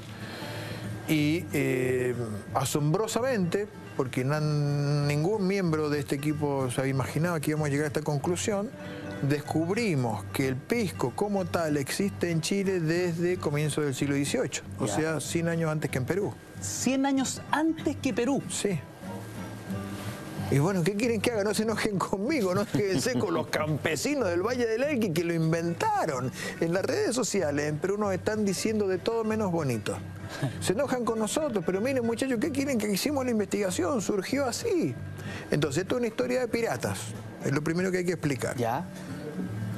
Llega el pirata Sharp, llega a La Serena, incendia, quema, destruye, ataca de nuevo. Hay 3 invasiones de piratas en la década de 1680. Entonces hay una reacción de los dirigentes. Dicen, bueno, ¿qué hacemos? Nos vamos de acá, porque el virrey de España no es capaz de protegernos de los piratas ingleses. El virrey del Perú tampoco. El gobernador de Chile tampoco. ¿Qué hacemos acá? Estamos a la deriva. Estamos.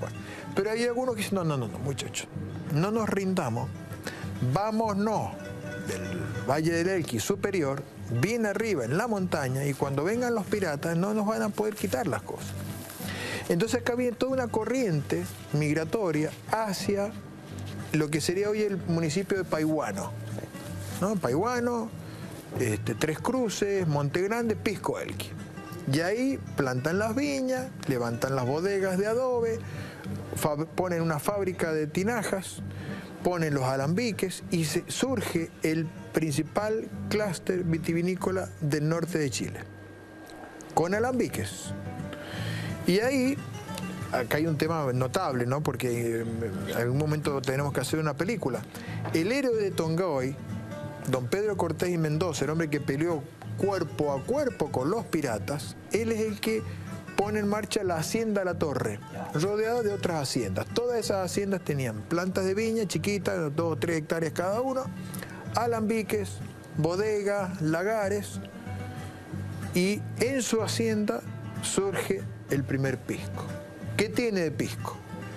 Es aguardiente de vino de uva pisquera, país, moscatel de Alejandría y las criollas, con el nombre pisco. 1733, Hacienda La Torre, en la localidad de Pisco Elqui. Luego, ese nombre se empieza a estandarizar y otros productores del Valle del Elqui también le ponen ese nombre a ese aguardiente local. Entiendo que en Perú, en la localidad que se llama Pisco, hay un puerto que se llama Pisco. En Perú existe un puerto de Pisco, que se llamó así, después el Congreso le sacó el nombre, le puso Puerto Independencia, después de muchos años le volvieron a colocar Pisco de nuevo. También tienen aguardiente, aguardiente de caña, aguardiente de chirimoya. ¿Cuál es la diferencia entre el aguardiente y el pisco? Bueno, el pisco es aguardiente de uva pisquera, que tiene un territorio, que está protegido por ley de denominación de origen, que tiene determinados saberes culturales. En Perú, ellos, por ejemplo, en 1846, el señor que fue don Domingo Elías, presidente del Perú, gran productor de la zona de Ica, exportó 60 piscos de chirimoya al puerto de Valparaíso. Se les mezcló con chirimoya, se les mezcló con aguardiente de azúcar. El nombre de pisco cambió mucho. El registro más antiguo que tiene la historiografía peruana es de 1825. El producto les costó mucho definirlo. En cambio acá se definió de entrada y se mantuvo siempre así. 100 años antes que en el Perú. Que en Perú. Entonces, está bien, no se enojen con nosotros. ¿Qué quieren que le hagan? Hicimos la investigación, apareció, pero aparte también, en el archivo de INAPI, donde están todas las marcas, desde 1882, los productores del norte de Chile ya le pusieron pisco al producto y lo mantuvieron así hasta hoy. Entre 1882 y 1930, los productores del norte de Chile registraron 116 marcas distintas de pisco. La primera en 1882. En Perú, la más antigua registrada de pisco peruano en Perú es de 1922, o sea, 40 años después que la de Chile. Y desde ese momento hasta el 30, ellos tuvieron solamente 5 etiquetas y acá 116. Desde el punto de vista legal pasa lo mismo. Acá el pisco se delimita como denominación de origen en 1931 por ley, y en Perú recién el 29 de diciembre de 1994, o sea, 63 años más tarde. Entonces, si es por la ley, 63 años más tarde. Si es por las etiquetas, 40 años antes. Si es por el nombre del producto, casi 100 años antes. Si es por la identificación, la definición de cuál es el contenido del producto, en Chile siempre fue el mismo: aguardiente de uvas pisqueras, Moscatel de Alejandría y las criollas. En cambio, en Perú fue cambiando. Incluso la mezcla con el azúcar fue un problema grave para la identidad del pisco peruano, reconocido según el informe del Banco Industrial del Perú de 1966, según un decreto del Ministerio del Perú de 1932. También reconoce el problema que tiene con el azúcar, según el informe de los cónsules británicos de fines del siglo XIX. Entonces, hemos hecho una investigación, muchos años de trabajo, 15 profesionales trabajando, con muchos documentos de archivo, y hemos llegado a esto. Ahí está el libro, son casi 500 páginas, todo lo que digo está avalado por los documentos originales e inéditos de los archivos. Así que bueno, yo le pido a los compañeros peruanos que no se enojen. Y para tranquilizarlos, solamente quiero decir que nuestro objetivo no es ganarle al pisco peruano, es ganarle a la gastronomía peruana. ¿Por qué razón?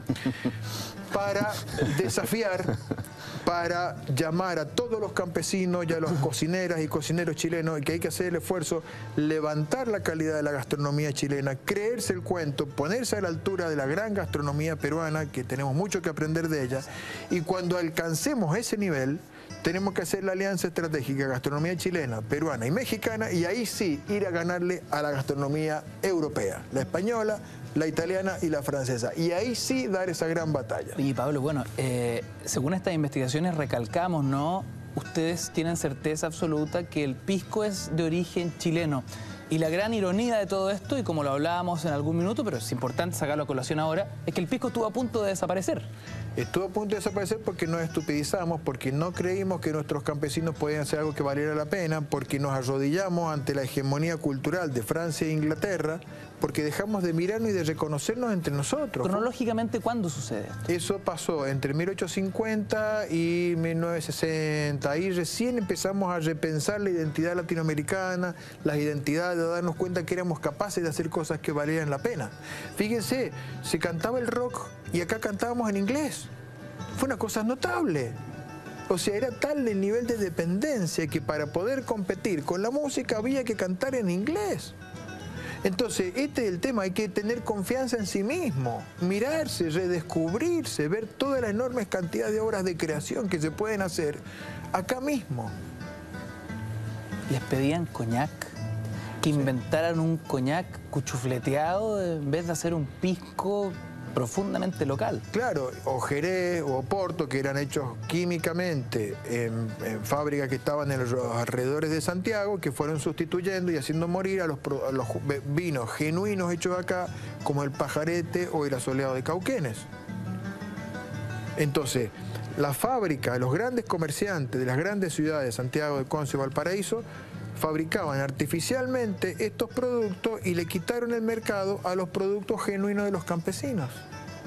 Estas son las pérdidas patrimoniales que decimos que llevaron a una concentración de los recursos, a hacer languidecer a las regiones. ¿Por qué? Porque ninguneamos, ignoramos sus obras de creación. Y hoy estamos ninguneando a los pescadores artesanales de Chiloé, que también es lo mismo. O sea, ese desprecio con el cual uno ha visto que han tratado a los pescadores artesanales de Chiloé, es un reflejo de esta cultura del desprecio por los protagonistas de nuestro patrimonio gastronómico. Fernando, para poder ir complementando esta discusión que es muy acalorada e interesante, ¿cuál es la diferencia, ya entrando un poco en el escenario más técnico, ¿no?, entre el pisco chileno y el pisco peruano? Muchas. Primero, las variedades de uva. Son totalmente distintas. Los territorios, las zonas climáticas aportan características distintas a la uva. En segundo lugar, la destilación. En Perú no admite el agregar agua al destilado, el rebaje de alcohol con agua. Acá en Chile sí. Perú no usa piscos con guarda en barrica. En Chile sí. O sea, son dos productos que lo único que tienen en común es el nombre. Las características, no hay intento de ninguno de los dos países por imitar al otro. Son productos totalmente versátiles, pero con sus diferencias. Cada uno ha forjado su identidad. Entonces, la verdad es que son dos productos que comparten el nombre, tienen todo esto de litigio, pero no tienen similitud alguna desde el punto de vista sensorial. Pablo, temas que pueden ser más polémicos, digamos, en el uso, ¿no?, del alcohol en sí mismo. ¿Puede ser que el pisco chileno esté más pensado en mezclarlo con otras bebidas cola, en fin, versus que quizá el pisco peruano esté más pensado, por ejemplo, para hacer un rico pisco sour? Miren, el pisco tiene 3 maneras principales de consumo: piscola, pisco sour y puro. Si uno quiere hacer una comparación de la calidad de los piscos, es el pisco puro. Ahí uno busca un buen pisco para decir, bueno, yo ahora quiero gozar la vida, quiero practicar el arte de vivir. Entonces uno lo va a sentir, va a mojar la punta de los dedos, se va a colocar unas gotas detrás de la oreja como si fuera un perfume, porque el pisco es una esencia. Esa no la conocía. Pero, a ver, el pisco es una esencia. ¿Ustedes vieron la película El Perfume? Sí, claro. Bueno, entonces era un hombre que quería detectar la esencia del perfume de una mujer. El pisco es la esencia de los moscateles, es la esencia del Valle del Elqui, la esencia de todo ese territorio, de ese paisaje concentrado en unas gotas.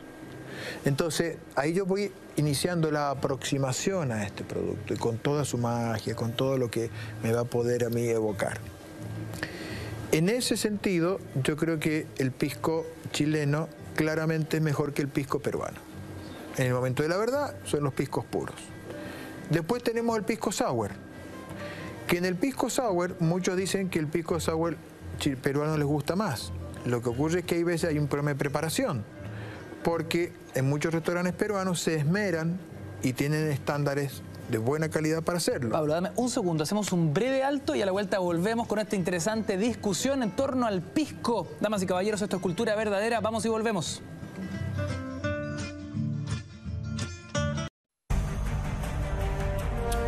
Queridos amigos, les quiero contar que el día 11 de octubre de este año y los que siguen se comenzará a celebrar el Día Nacional del Bartender Chileno, día en el cual Chile, por intermedio de la Asociación Central de Bartenders de Chile, se hace parte de un hecho histórico a la élite de la coctelería mundial llamada IVA, IBA. Un dato importante para lo que estamos discutiendo hoy, ¿no? Donde entendemos algunas claves de nuestra idiosincrasia de la mano de tragos históricos, de nuestra cultura chupística, como dirían nuestros amigos de Así Somos. Antes de la pausa conversábamos con Pablo Lacoste, académico, doctor en historia, uno de los líderes en la investigación respecto de que el pisco es de origen chileno, causando un regadero de críticas al otro lado de la cordillera. Pero independiente de aquello, porque es algo que nunca vamos a llegar a acuerdo, digo, con lo que pueda estar pasando en el país vecino, hablábamos de los distintos usos del pisco. Habían 3, mayormente 3, para poder distinguir un mejor pisco de otro, ¿no?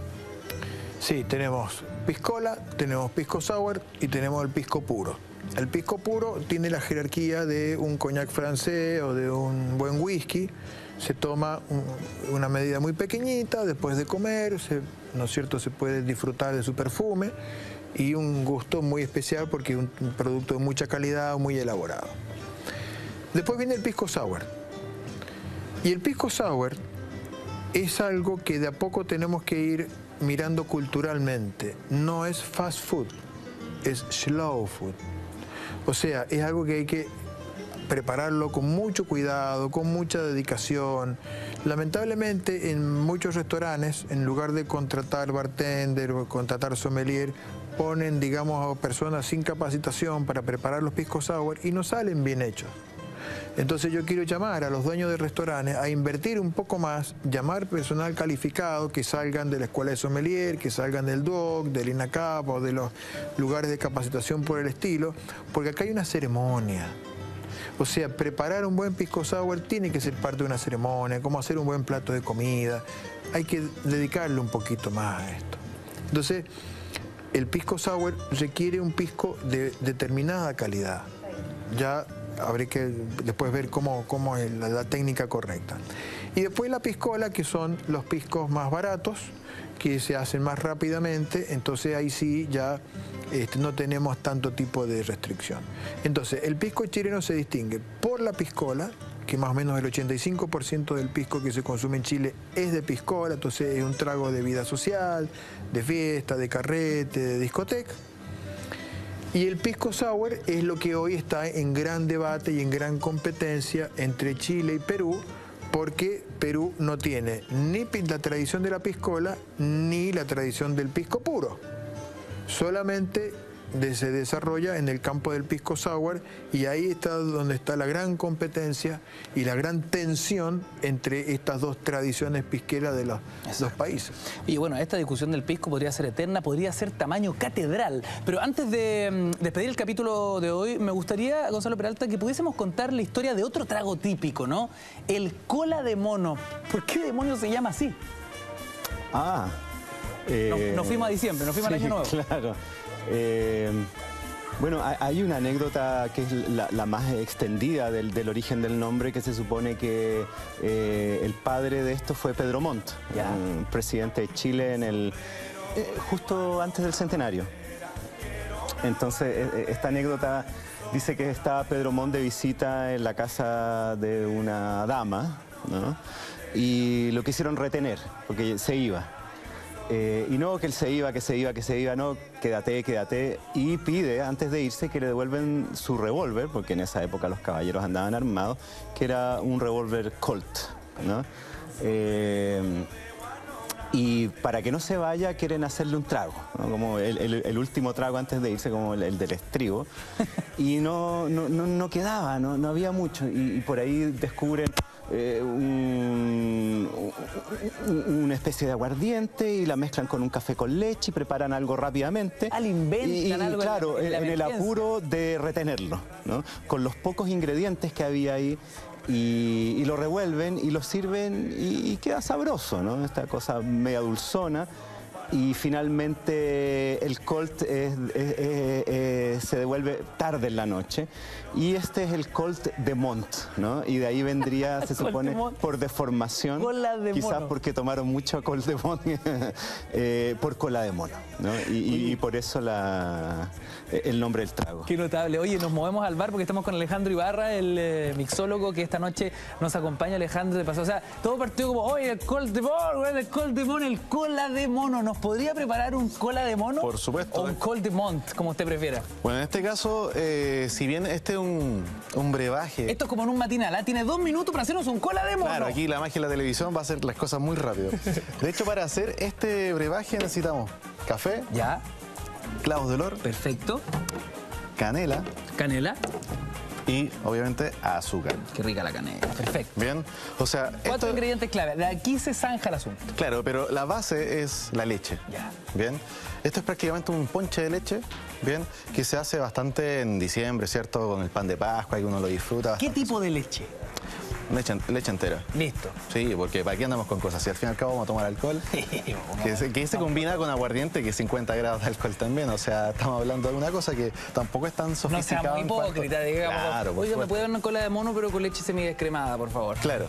O con endulzante, con stevia, como está de moda todo eso. Claro. Bien, primero que todo, para poder hacer esto, en una olla, la cocina, la leche, y vamos a agregar estos 3 ingredientes. ¿Ya? Bien. El café siempre al final. ¿Ya? Bien. Y esto se deja hervir la leche con todos estos 3 ingredientes. Y después se deja reposar un poquito, que se enfríe, ¿cierto? Y al final se le agrega el el café. Perfecto. De esta forma nosotros vamos a hacer que esto se intensifique justamente, ¿bien? Cada uno de los sabores. Claro. El clavo de olor como de la canela. Hay que tener cuidado de no echar tanto clavo de olor porque de verdad se va a pasar completamente el colemono a clavo de olor. No es la idea. Claro. Solo un toque. Exactamente. Y después el café y después se deja enfriar y se le agrega ahí, en este caso, el aguardiente. ¿En qué cantidad? A gusto. ¿Qué dice la magia de la televisión? Está todo listo, todo preparado. Vamos. En este caso está acá. Lo vamos a servir a lo buen chileno sin hielo. ¿ya? Perfecto, a lo menos. La idea es llenar el vaso y consumir lo que más podemos, ¿no? Bien. En este caso, una botellita de leche. Qué bonito. Aquí alguien se tiene que sacrificar, querido equipo, discúlpenme, pero alguien tiene que hacer el trabajo sucio. Son las 12 de la noche, comienza mi cumpleaños y arranca Así Somos. Si ese farol no alumbra, que alumbre ese farol. Ya tendremos tiempo, Gonzalo Peralta, para que nos explique la etimología del dicho, ¿no? Qué rico. Yo le hubiese puesto leche descremada, ¿no? Pero qué rico. 0 horas y termina Cultura Verdadera. Sus comentarios, lo que quieran, a través de nuestras redes sociales. Gracias al panel, ¿eh? Ya les tenemos colita de mono para cada uno de ustedes. Oiga, usted bueno, ¿ah? Bueno, pero bueno. Cuídense mucho, nos reencontramos mañana a las 10:30 con un nuevo capítulo de Mentiras Verdaderas. A su salud. Buenas noches y muchas gracias.